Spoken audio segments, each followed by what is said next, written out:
Hello hello. तो कैसे हैं आप लोग? तो मैं आपका भाई यो रामलाल आ गया। इलेक्ट्रोस्टैटिक पोटेंशियल एंड कैपेसिटेंस के फर्स्ट क्लास में स्टार्ट करेंगे। आज हम जो भी सर ने 2 आर में पढ़ाया है उसको हम कंसाइज करेंगे 30 मिनट्स में। मेनली क्वेश्चन, थ्योरी नहीं। थोड़ी बहुत हो जाएगी जितनी ज़रूरत रहेगी उस क्वेश्चन को। तो मैं आपका भाई यो रामलाल स्टार्ट करूँगा। Question practice. यार सेशंस को आप लोग लाइक नहीं करते हैं, मुझे अभी भी पता चला है कि जैसे आप लाइक करेंगे, एक लाइक पे 10 लोगों तक वो वीडियो पहुंचता है। तो लाइक कर दो यार, क्या दिक्कत है? इतना ख़राब भी नहीं बताता हूँ। तुम्हारा 2 आर का काम मैं हाफ आवर में कंप्लीट करवा दे रहा हूँ, इससे ज़्यादा और क्या चाहिए। चलो स्टार्ट करते हैं अपने पहले सवाल से। क्या है भाई पहला क्वेश्चन? पहला क्वेश्चन है गोल्ड लीफ एक्सपेरिमेंट के ऊपर। क्या होती है गोल्ड लीफ? गोल्ड लीफ ऐसे एक लीफ होती है और ऐसे 2 रॉड होते हैं। रॉड नहीं होते, वो ब्लेड होते हैं पतले पतले। नॉर्मली गोल्ड के होते हैं, बट आज तक नीट में से सवाल नहीं आया है, तो हमको थोड़ा थोड़ा जानना है। कैसे जानेंगे? ऐसे जानेंगे कि क्वेश्चन के थ्रू। दोनों गोल्ड लीफ के ऊपर पॉजिटिव चार्ज है। आप सभी को पता होगा, जैसे बेबी को बेस पसंद है वैसे ही चार्जेस को शार्प पॉइंट पसंद है। तो चार्जेस यहाँ पर हैं, ये पहले से है। अब अगर एक्सरे फॉल करता है इसके ऊपर, अगर क्वेश्चन में कुछ नहीं बोला होगा, अगर क्वेश्चन में नहीं बताया होगा कि मीडियम कैसा है, गोल्ड लीफ के डब्बे के अंदर वैक्यूम है या एयर है, तो हम वैक्यूम मान के करेंगे। ठीक, अगर बता दिया तो भाई अलग बात है।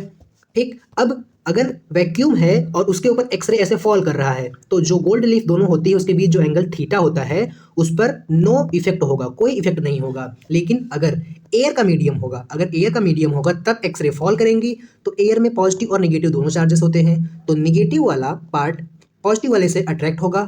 तो क्या होगा? होगा ये कि जब ये एक्सरे आएंगी, एक्सरे होती क्या है? हाई एनर्जेटिक फोटॉन्स होती हैं और कुछ नहीं होती। तो जब ये आएगी तो होगा ये कि एयर में पॉजिटिव नेगेटिव को तोड़ेंगी। पढ़े होते हैं पॉजिटिव नेगेटिव। जब एक्सरे आएगी तो इसको तोड़ देगी, जब इसको तोड़ देगी तो इस पॉजिटिव के पास नेगेटिव वाला आएगा और ये इससे टच होगा। तो ये न्यूट्रल होते जाएंगे दोनों। जब दोनों न्यूट्रल होते जाएंगे तो जो रिपल्सन है पॉजिटिव पॉजिटिव के बीच में, थीटा, वो कम हो जाएगी। तो मेरा जो डिफ्लेक्शन है वो कम हो जाएगा। अब आगे चलते हैं अगले क्वेश्चन पर। अगर पॉजिटिव चार्ज रॉड को near the knob of negative charge electroscope में रखें, मतलब ऐसे इलेक्ट्रोस्कोप है जैसे ऊपर था, ऐसे इलेक्ट्रोस्कोप है और ये पॉजिटिव चार्ज रॉड, ये रॉड पॉजिटिव चार्ज है और मैंने इसके पास रखा और ये निगेटिव चार्ज है, ऐसा मेरे क्वेश्चन में दिया है। Positive charge rod near the knob of negative charge electroscope. तो निगेटिव चार्ज इस पे भले था लेकिन वो भाग के शार्प पॉइंट पर आ जाएगा। जब वो शार्प पॉइंट पर आ जाएगा तो यहाँ पर जब इसको इसके नियर लाएंगे, देख रहे हो, उसके पास ला रहे हैं, टच नहीं करवा रहे हैं। तो हमको अच्छे से पता है, पिछले चैप्टर में हमने पढ़ा था। क्या पढ़ा था? अगर हम इसको इससे टच करा देते हैं तो कंडक्शन हो जाता है और पास रखते हैं तो इंडक्शन होता है। बहुत अच्छे से बताया था। इंडक्शन क्या होता है? इंडक्शन सिर्फ अट्रैक्शन है, प्यार नहीं है। प्यार तो कंडक्शन ही है, इंडक्शन अट्रैक्शन है। तो होगा क्या? होगा ये कि अब ये चाहेगा कि मेरे पास ये नेगेटिव वाले चार्ज मेरे पास आ जाएं। अट्रैक्शन की वजह से ही पॉजिटिव वाला इसको अट्रैक्ट करेगा। जैसे लड़का और लड़की एक दूसरे को अट्रैक्ट करते हैं, गारंटी नहीं है कि प्यार होगा, आगे कुछ बात बढ़ेगी कि नहीं बढ़ेगी, वो अपनी जगह है, लेकिन होता क्या है? अट्रैक्शन तो होता ही है। अब ये नेगेटिव चार्ज तब यहाँ जाने का ट्राई करेंगे तो यहाँ पर नेगेटिव चार्ज कम हो जाएगा। तो जब दोनों पर नेगेटिव चार्ज था तो दोनों के बीच रिपल्सन कम हो जाएगी। जब रिपल्सन कम हो जाएगी तो डिफ्लेक्शन डिक्रीज होना चाहेगा। ठीक है, अब आगे अगला सवाल। अगला क्वेश्चन है, व्हेन रॉड, जब रॉड के ऊपर, एक रॉड है जिसके ऊपर पॉजिटिव 20 कूलम है, ठीक है, टचेस टू नॉब, जब नॉब को टच कर रहे हैं तो क्या हो रहा है? डिफ्लेक्शन 5 डिग्री है। तो एक चीज हमने और थ्योरी में पढ़ी थी, क्या? जो थीटा है वो डायरेक्टली प्रोपोर्शनल होता है अमाउंट ऑफ चार्ज के। हम गोल्ड लीफ एक्सपेरिमेंट से चार्ज को कंपेयर कर सकते हैं लेकिन कैलकुलेट नहीं कर सकते। तो ये होगा कि जब थीटा 5 डिग्री है, कब? जब अमाउंट ऑफ चार्ज +20 था, तो ये वाला चार्ज इस पे उतरेगा और इसको शार्प पॉइंट पसंद है और यहाँ आ जाएगा। ठीक है, तो डिफ्लेक्शन मेरा कितना हुआ? मान लो इस पे 10 आया, इस पे 10 आया, तो इसकी वजह से डिफ्लेक्शन थीटा वो 5 डिग्री आया। और जब मैंने -40 कूलम रखा, फिर मैंने दूसरा केस लिया, ये ऐसे हुआ, ये ऐसे हुआ, मैंने अब -40 कूलम या नेगेटिव चार्ज लिया, तो नेगेटिव चार्ज भी भाग के यहाँ आएगा और कुछ ना कुछ डिफ्लेक्शन होगा इसमें। डिफ्लेक्शन कितना होगा? जब -40 कूलम आया तो 9 डिग्री, तो 9 डिग्री का डिफ्लेक्शन हुआ जब -40 कूलम आया। तो अगर आइडेंटिकल रॉड है और 30 कूलम टच कर रहे हैं तो यहाँ पर कितना चार्ज आया होगा? -20 की वजह से रिपल्सन। अब तीसरे केस में क्या हो रहा है? हम 30 कूलम चार्ज रॉड में रख रहे हैं तो यहाँ पर कुछ +15 होगा, +15 होगा, इसके बीच रिपल्सन होगा। क्या ये +15 के बीच का रिपल्सन 20 और 10 के बीच में होगा? कैसे बीच में होगा? जब 20 था तो 5 हुआ, जब 40 था तो लगभग इसका डबल, लगभग कह सकते हैं डबल, 9 डिग्री। जब 30 होगा तो डिफ्लेक्शन कुछ 7 डिग्री के अराउंड होगा। आप रेशियो निकाल के करेंगे तब भी कुछ वैसा ही आएगा। हालांकि एग्जैक्टली कैलकुलेट नहीं कर सकते, बस कंपेयर कर सकते हैं। और ये मेरा जो डिफ्लेक्शन होगा ये इसके और इसके बीच में होगा, क्योंकि मेरा चार्ज इसके और इसके बीच में है। और दूसरी चीज, तो 5 और 9 के बीच में एक ही ऑप्शन है, वो है 7, इसीलिए हमारा 7 हो जाएगा। आगे चलेंगे अपने अगले सवाल पर। एक ग्लास रॉड है जिसको रब किया, किस पे रब किया? सिल्क से, जैसे ग्लास रॉड है, एक सिल्क है, ऐसे इसको रब किया, फिर उसको टच किया, किससे? Touch with disc of negatively charge gold leaf. मतलब ये गोल्ड लीफ का डिस्क था, फिर मैंने इसको इससे टच किया। तो आपको ये पता होना चाहिए कि जब हम इसको रब करते हैं सिल्क से, तो इसके ऊपर जब इसको ऐसे रब करेंगे तो पॉजिटिव चार्ज आ जाता है। पॉजिटिव चार्ज आता है कि नेगेटिव आता है?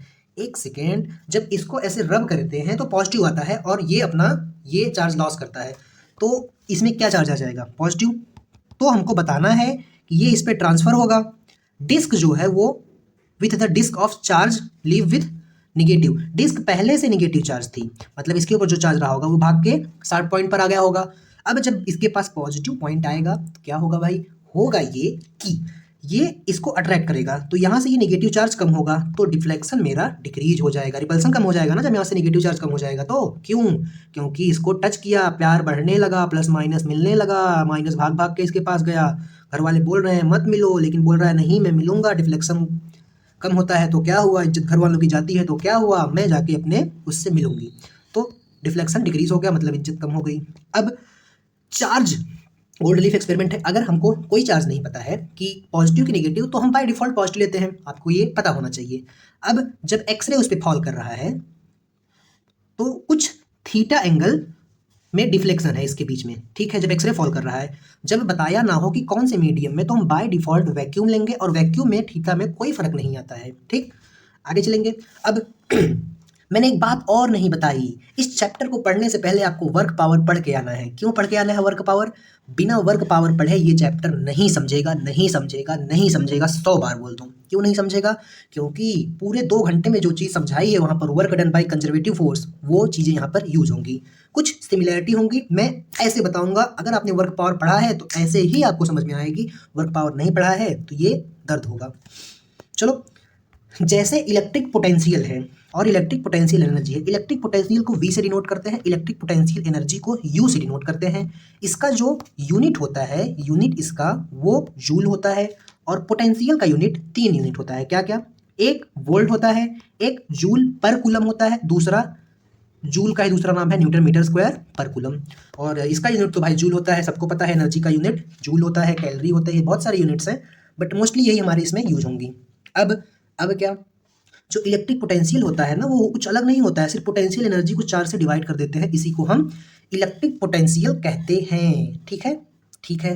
अब दूसरी बात, जैसे जैसे जैसे हमने कहाँ पढ़ा था वर्क पावर में कि फोर्स जो होती है वो du/dr होती है। पढ़ा था कि नहीं पढ़ा था? अब जिसको कंफ्यूजन होगी भाई, नहीं पोटेंशियल एनर्जी F/r होती है।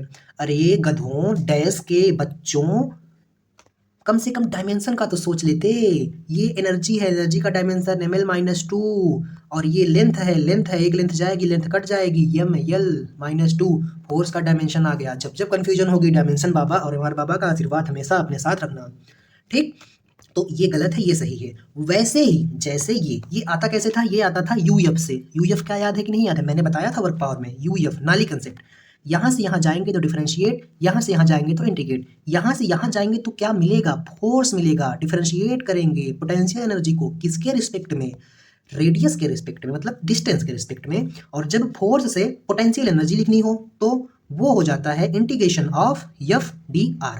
तो जैसे यहाँ पर ऐसा होता था, तो हम इसको क्या लिखते हैं? स्लोप ऑफ यूआर ग्राफ लिखते हैं कि नहीं लिखते हैं? हाँ, वैसे ही जैसे हम नाली कंसेप्ट पढ़े थे unit and motion in a plane में, तो एफ और आर का ग्राफ का एरिया जो है वो हमको चेंज इन पोटेंशियल एनर्जी बता देगा। पोटेंशियल एनर्जी बता देगा किसमें, वर्क पावर में। अब एकदम सिमिलर, देखना कितनी सिमिलर चीजें होंगी, आपको लगेगा यार ये कुछ तो नया हम पढ़ ही नहीं रहे हैं, ये तो सर बार बार सेम चीज बता रहे हैं। वैसे ही होता है क्या, V F, sorry V F नहीं वी ई। आप ये चीज याद रखना, जैसे यू एफ, यू से एफ जाना नाली कंसेप्ट, वैसे ही वी ई। अगर मुझे पोटेंशियल दिया है और इलेक्ट्रिक फील्ड लिखनी है तो कैसे लिखेंगे, कैसे लिखेंगे भाई, तो हम ऐसे लिखेंगे, इलेक्ट्रिक फील्ड बराबर D V by D R. ठीक, जैसे यहाँ पर फोर्स थी वैसे यहाँ पर इलेक्ट्रिक फील्ड है, जैसे यहाँ पर पोटेंशियल एनर्जी थी वैसे यहाँ पर सिर्फ पोटेंशियल है। अब तो हमको वी आर का जो स्लोप है ग्राफ का वो हमको इलेक्ट्रिक फील्ड बताएगा, यहाँ पर माइनस साइन होता है। और अगर हम इलेक्ट्रिक फील्ड से पोटेंशियल पर जाते हैं, मतलब हम पोटेंशियल लिखेंगे तो वो क्या आ जाएगा, वो मेरा आ जाएगा integration of E to D R, limit जो भी होगी R1 से R2 के बीच की। तो area of E R graph, area of E R, area of V R का जो स्लोप है वो हमको इलेक्ट्रिक फील्ड दे देगा, और ई आर का जो एरिया है वो हमको चेंज इन पोटेंशियल दे देगा। इस बात का ध्यान रखना। तो क्या कितनी सिमिलैरिटी है आपको दिखी भाई, ऐसा लग रहा है कि हम वही चीज कर रहे हैं, दोबारा बार बार वही चीज कर रहे हैं। अब दूसरी चीज, एक और बहुत ही खास चीज बताई थी हमारे सर जी ने, क्या कि जब जब असली वो रिप्रोडक्शन करवाया था ना सर ने वर्क पावर में, कि जब work done by conservative force होगा तो ये निगेटिव होगा, negative work done by conservative force is equal to change in potential energy. और अगर वो काम स्लोली हो रहा है और एक्सटर्नल एजेंट से हो रहा है तो सिंपली माइनस साइन नहीं आएगा। अगर कुछ नहीं बताया है कि कौन वर्क करा रहा है या कौन फोर्स लगा रहा है तो हम एक्सटर्नली मानेंगे जो कि पोटेंशियल एनर्जी के बराबर होगा। तो इलेक्ट्रिक फील्ड भी कंजर्वेटिव फोर्स होती है तो उसके लिए ये वाला फॉर्मूला, अगर नहीं बताया कौन करवा रहा है काम तो ये वाला फॉर्मूला, सिंपल, इतनी सिंपल सिंपल चीज़ें। अब पोटेंशियल के बारे में सर ने 2-4 बातें लिखी थी तो वही मैंने सोचा रिवाइज करवा दूंगा फटाफट।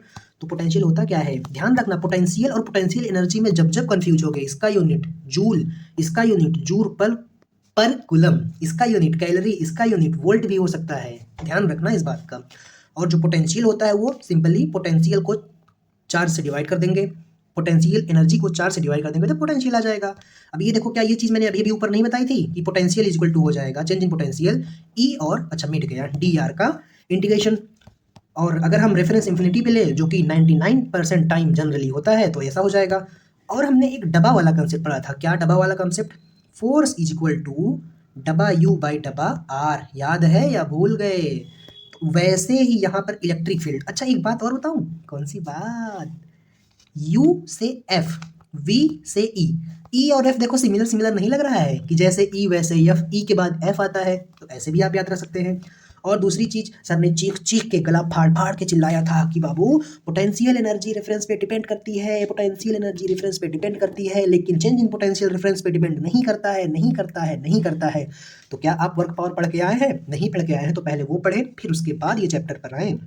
अब इलेक्ट्रिक पोटेंशियल, वैसे ही जैसे पोटेंशियल एनर्जी वैसे ही इलेक्ट्रिक पोटेंशियल, देखो यू एफ वी ई, ओ तेरी, तुम सिमिलरिटी देख रहे हो, देखो एफ के बाद ई के बाद एफ आता है, यू भी पास पास रहते हैं, एफ और ई पास पास रहते हैं। वाह भाई वाह, ये तो मैं सोचा ही नहीं, मैं सच्ची बता रहा हूँ, मैंने अभी तक ये चीज़ नहीं सोची थी कि जैसे जैसे जैसे यू एफ होता है वैसे वी ई हो जाएगा। वाह क्या चीज़ है, मुझे खुद नहीं भरोसा हो रहा है। और ये होता है स्केलर, मतलब इसकी कोई डायरेक्शन नहीं होगी, और पॉजिटिव और नेगेटिव का मतलब सिर्फ कम और ज़्यादा होगा, डायरेक्शन नहीं होगा। यूनिट क्या है, या तो वोल्ट या तो newton metre coulomb, metre square होगा यार आई थिंक। तो अभी चेक कर लेते हैं भाई मैं गलत हूँ या मैं सही हूँ। क्या होता है potential energy per unit charge, तो चार्ज का यूनिट यहाँ ऊपर आना चाहिए, न्यूटन, न्यूटन मतलब फोर्स, मीटर मतलब मीटर, फोर्स का डायमेंशन ml2-2, ओ तेरी, ओ तेरी, फोर्स का डायमेंशन और किसका डायमेंशन mlt-2, ये न्यूटन है, उसको मल्टीप्लाई किया एक लेंथ से तो एनर्जी बना, तो वो एक लेंथ से मल्टीप्लाई किया तभी तो जाके ये लेंथ से मल्टीप्लाई करने पर एनर्जी बनेगा ना। तो ये 1 मीटर है, अगर 2 लेंथ से मल्टीप्लाई करेंगे तो ये L3 हो जाएगा। आई एम सॉरी, जिसने अगर पहले नोटिस किया हो, कमेंट किया हो, वो लोग जरा ध्यान देंगे। ये मैंने जो न्यूटन मीटर स्क्वायर बता दिया था वो मेरा सिंपली न्यूटन मीटर हो जाएगा, न्यूटन मीटर। क्योंकि सर ने फोर्स को अलग रखा है, इसको अलग। तो यहाँ से मुझे यम यल टी माइनस 2 का डायमेंशन मिला, यहाँ से मुझे यल का मिला, दोनों मिलाकर एनर्जी बन गया। तो न्यूटन और मीटर दोनों को मल्टीप्लाई करेंगे तो एनर्जी ही आएगा। और वैसे भी E is equal to MC² होता है। तो यहाँ से भी आप एनर्जी का डायमेंशन गेस कर सकते हैं। अब ये बात बहुत इंपॉर्टेंट है, इन the direction of electric field potential energy, sorry potential always decrease. इसका मतलब समझे, अगर ऐसे तीर बना है तो इलेक्ट्रिक फील्ड इस साइड है, और जिस साइड इलेक्ट्रिक फील्ड, अगर ये पॉइंट ए है और ये पॉइंट बी है, तो पोटेंशियल जो होगा वो ए पर कम होगा, बी पर ज़्यादा होगा। मतलब in the direction of electric field potential always decrease, इस बात का ध्यान रखना। और एक चीज़, in opposite direction electric potential increase, इसका उल्टा स्टेटमेंट। पोटेंशियल अगर कांस्टेंट है, अगर पोटेंशियल कांस्टेंट है तो इलेक्ट्रिक फील्ड जीरो होगी। कैसे? इलेक्ट्रिक फील्ड क्या होती है? dV/dr। तो अगर यही कांस्टेंट हो गया तो कांस्टेंट चीज़ का डिफरेंशिएशन जीरो होता है। बेसिक मैथमेटिक्स में सीखा गया है, अगर कोई नंबर कांस्टेंट हो गया तो उसका डिफरेंशिएशन तो जीरो ही होता है ना भाई। डिफरेंशिएशन होता क्या है? चेंज। जब वो कांस्टेंट, उसमें कोई चेंज ही नहीं होगा तो उसका डिफरेंशिएशन जीरो, तो इलेक्ट्रिक फील्ड भी मस्ट बी जीरो, इस बात का ध्यान रखना। अब slope of potential distance graph, ये देखो जो चीज़ मैंने बताई थी, V और R का graph negative of electric field होगा। एरिया ऑफ इलेक्ट्रिक फील्ड और डिस्टेंस ग्राफ, जो एरिया होगा इलेक्ट्रिक फील्ड और डिस्टेंस ग्राफ का, वो negative of change in potential हो जाएगी। अब फटाफट से हम सारे क्वेश्चन करेंगे एक एक करके। क्या है भाई हमारा पहला सवाल आपके स्क्रीन के ऊपर? यूं, if work done to move 2 coulomb from infinity to the point is 30 joule, तो find potential energy stored in 2 coulomb charge at that point. क्या किसी ने बताया इस क्वेश्चन में कि कौन वर्क कर रहा है? नहीं बताया। जब क्वेश्चन को पढ़कर ना पता चले या ना लिखा हो कि कौन वर्क कर रहा है तो हम work done by external agent मानेंगे। और जब हम एक्सटर्नल एजेंट मान लेंगे तो सिंपली हम लिख देंगे work done by external agent is equal to change in potential energy. ठीक। क्वेश्चन में क्या पूछा है? पूछ रहा है पोटेंशियल एनर्जी बताओ। इस बात का ध्यान रखना, पोटेंशियल एनर्जी और पोटेंशियल एनर्जी के यूनिट से, ये देखो जूल है। अब मुझे बतानी है पोटेंशियल, इसको मूव करने में, इंफिनिटी से यहाँ लाने में, मान लो कि पोटेंशियल कहाँ पर लाने में, कोई पॉइंट P है, इंफिनिटी से लाया तो इंफिनिटी पे हम जीरो मानते हैं तो ये जीरो हो जाएगा, और इस पॉइंट पर पोटेंशियल एनर्जी जो होगी वो work done by external agent वाली हो जाएगी। अब बोल रहा है कि इसको कितना वर्क लगा दो कूलम को लाने में? 40 है कि 30 है? 30 जूल लगा। तो 30 जूल ही पोटेंशियल हो जाएगी उस पॉइंट पर। पोटेंशियल एनर्जी पूछा है, ध्यान रखना, पोटेंशियल नहीं पूछा है। तो मेरा +30 सही हो जाएगा। अपना दिमाग अपने जगह पर रखकर आंसर दीजिएगा। अब क्या? अरे यार, इस ऑप्शन में तो करेक्शन है। एक सेकेंड, करेक्शन मैंने सेव कर दिया है। अब स्टार्ट करेंगे अपने सवाल से। क्या है भाई क्वेश्चन है कि work done to move 2 coulomb charge को मूव करने में, इंफिनिटी से पॉइंट तक 2 कूलम को मूव करने में 30 जूल मुझे वर्क करना पड़ रहा है। तो पोटेंशियल एनर्जी बताओ 6 कूलम में कितनी स्टोर होगी? तो अगर 30 जूल 2 कूलम को वर्क करने में लग रहा है तो 2 कूलम में पोटेंशियल एनर्जी सिंपली हमने पिछले क्वेश्चन में ही किया, 30 जूल स्टोर होगी। अब अगर 2 कूलम में 30 जूल हो रही है तो 6 कूलम में कितनी होगी? 3 से मल्टीप्लाई कर दोगे दोनों साइड तो 6 कूलम से आ जाएगी हमारी। 3 से मल्टीप्लाई तो 3 दूनी 6 कूलम, और 6 कूलम में कितनी होगी? इसकी 3 गुना, मतलब 90 जूल। तो 90 जूल मेरा आंसर हो जाएगा। आगे चलेंगे अगले सवाल पर। इस क्वेश्चन में हमारे माननीय सर जी भी फंस गए थे। क्यों फंस गए थे भाई? यार तुम लोग यार सर को एक पैर पे खड़ा करा देते हो, मतलब छी ससुर है आप पे, छी ससुर। अब अगला question, if work done to move 2 coulomb नहीं लिखा तो समझ लो यार +2 चार्ज है, बाई इलेक्ट्रिक फील्ड। क्या इस क्वेश्चन में बता दिया इलेक्ट्रिक फील्ड, मतलब ये कंजर्वेटिव फोर्स है। अब मैं जो वर्क डन लिखूंगा वो माइनस लिख दूंगा और वो हो जाएगी चेंजिंग पोटेंशियल एनर्जी के बराबर। इंफिनिटी से पॉइंट तक लाने के लिए 120 जूल का वर्क किया। ठीक है, 120 जूल का वर्क किया। तो बताओ पोटेंशियल एट दैट पॉइंट। तो हमको पोटेंशियल बतानी है उस पॉइंट पर। ध्यान देना, पोटेंशियल एनर्जी नहीं बतानी है, पोटेंशियल बतानी है। तो हमने क्या, यही हमारी पोटेंशियल एनर्जी हो जाएगी। अगर मैं एनर्जी लिखूं, हाँ मेरी पोटेंशियल एनर्जी -120 हो जाएगी, कोई दिक्कत नहीं। लेकिन हमको पोटेंशियल नहीं बताना है, हमको पोटेंशियल एनर्जी नहीं, हमको पोटेंशियल बताना है। तो पोटेंशियल जो होगा वो क्या होता है? Change in potential energy divided by charge. जितने चार्ज को मूव करके वो पोटेंशियल एनर्जी आई है, तो ये हो जाएगा -120 डिवाइडेड बाय चार्ज। तो ये मेरा आंसर आ गया कितना? पोटेंशियल का 60 अगर ऑप्शन होता तो हम यूनिट से भी थोड़ा बहुत समझ सकते थे चीज़ें। तो इसका आंसर जो है वो 60 आएगा। आगे चलेंगे अगले क्वेश्चन पर, मतलब -60 आएगा। अगला क्वेश्चन क्या है भाई, हम इसको डायरेक्ट भी लिख सकते थे अगर लिखते तो, कि क्या लिख सकते थे कि ऐसे delta V is equal to minus work done by conservative force upon charge Q. ऐसे भी कर सकते थे, ऐसे भी कर सकते हैं, चीज़ें सेम है, कंसेप्ट क्लियर है तो चीज़ें इतनी दिक्कत नहीं देंगी। अब ये क्वेश्चन थोड़ा सा अच्छा है, क्यों? वर्क डन 4 कूलम चार्ज को मूव करने में इंफिनिटी से एक पॉइंट है जहां तक लाने में 60 जूल वर्क लगा, किसके द्वारा? इलेक्ट्रिक फील्ड, मतलब यहाँ पर वर्क डन कंजर्वेटिव फोर्स वो बराबर हो जाएगा चेंज इन पोटेंशियल के। Then find potential energy by the charge at that point. तो पोटेंशियल एनर्जी कितनी हो जाएगी? सिंपल है भाई, सिंपल है। यहाँ पर माइनस चार्ज पहले से है, इसको इसकी वैल्यू क्वेश्चन में 60 दिया है, तो पोटेंशियल एनर्जी मेरी 60 जूल हो जाएगी। मतलब -60 + 60 नहीं, इस बात का ध्यान देना। इसी क्वेश्चन पर सर जी को खड़ा किए थे मेरे सर को, छी ससुर है तुम पर, छी ससुर। अब अगर वर्क डन मूव करने में 8 कूलम चार्ज को इंफिनिटी से किसी पॉइंट तक लाने में 40 जूल लग रहा है, किसके थ्रू? Electric field. तो यहाँ भी negative work done by conservative force कौन है यहाँ पर? Electric field. वो हो जाएगी चेंज इन पोटेंशियल एनर्जी के। ठीक है, कोई दिक्कत नहीं। तो मुझे पोटेंशियल बताओ एट दैट पॉइंट। एक चीज़ में आपको गलती दिख रही होगी, मुझे भी दिख रही है, अभी सही कर देते हैं। क्या किसी ने क्लास में ये गलती नोटिस की थी? नहीं नोटिस की थी ना, तब भी तुम डैश हो। क्यों? पूछा पोटेंशियल है और यूनिट दिया है जूल में, पगला गए हो का? पोटेंशियल का यूनिट जूल कब से होने लगा?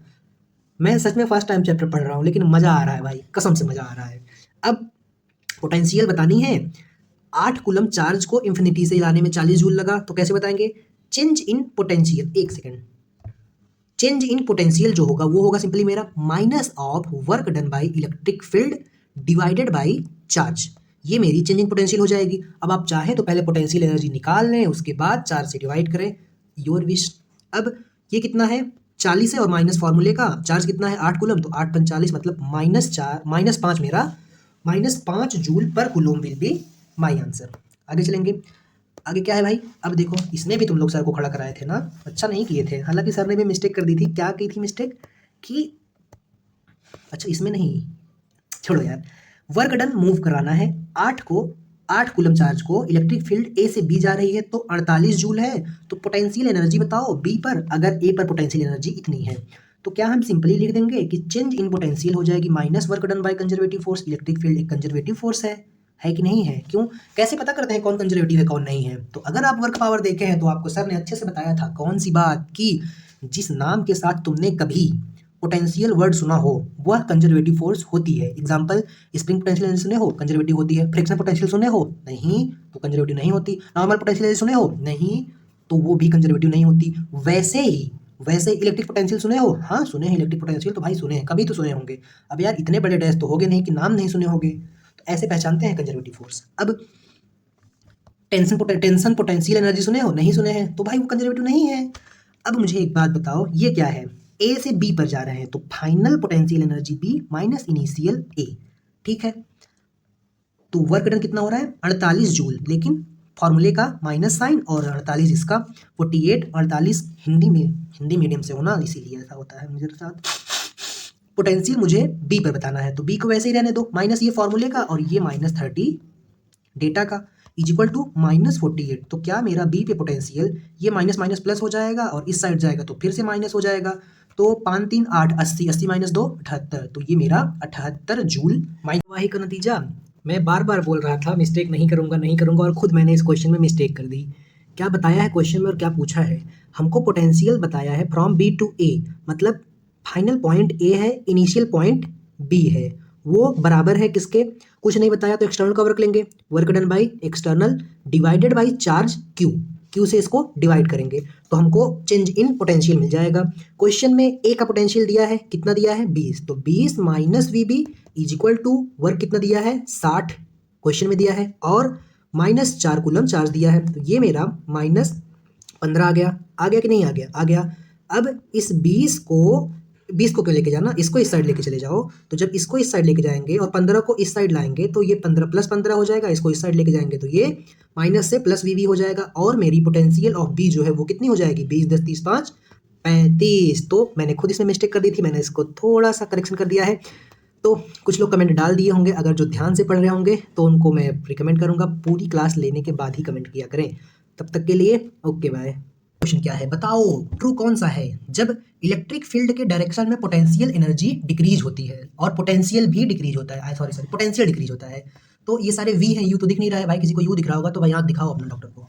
वी है तो यहाँ पर जो पोटेंशियल होगा वो कम होगा, तो देखो इस पॉइंट पर पोटेंशियल इसी में कम है तो ये वाला सही है, और ए पर ज़्यादा होगा। अब इसमें देखो, इसमें और इसमें अलग क्या है, इसमें और इसमें अलग क्या है भाई, मुझे तो सेम ही लग रहा है यार।